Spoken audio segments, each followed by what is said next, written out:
Good evening. This is Dante Steele. This is Volt News Network, and these are your top stories tonight. Representative Mike Johnson of Louisiana has been elected Speaker of the House, filling the vacancy left after former Speaker Kevin McCarthy of California was ousted in a first-ever vote. Johnson secured the position today, getting 220 votes to win the seat.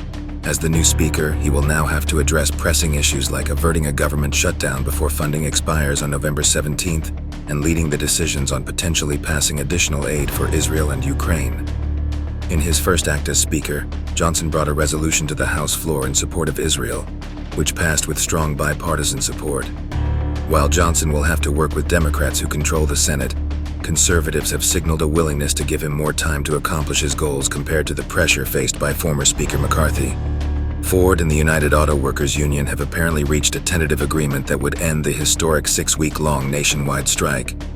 Under the terms of the agreement, union members would receive an immediate 11% pay hike and an overall 25% increase in wages over the course of the contracts. This raises the previous offer from Ford of a 23% wage increase over the lifetime of the new contract. Relief must be being felt by the workers and the employers alike, as some workers had been striking for 40 days straight.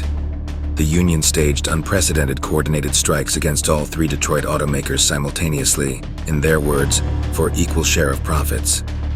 UAW representatives sent strikers home from the picket lines in anticipation of a vote to ratify the agreement. However, it remains unclear whether rank-and-file union members will approve the tentative contract given that some have been on strike for over 40 days without pay. After such a lengthy walkout, workers will be weighing the improved terms against returning to their jobs and lost wages. If ratified, the Ford agreement would mark a significant win for the UAW in obtaining higher pay and benefits from the Detroit automakers.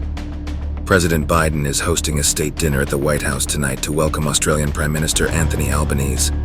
However, the traditional lavish celebrations have been toned down somewhat due to the current global environment. Tensions in the Middle East are casting a shadow over the visit. In his remarks, Biden noted the two countries were standing with Israel against Hamas's terrorism in regards to the recent conflict in Gaza. First Lady Jill Biden has said adjustments were made to the entertainment portion of the state dinner, given that so many are facing sorrow and pain. The state dinner offers the leaders an opportunity to strengthen cooperation on shared challenges like critical minerals, artificial intelligence, internet access, and countering China's influence. It underscores the importance Washington places on its alliance with Australia, a key partner in maintaining regional security and prosperity. This concludes your top stories tonight here on Volt News Network. This has been Dante Steele. Good night.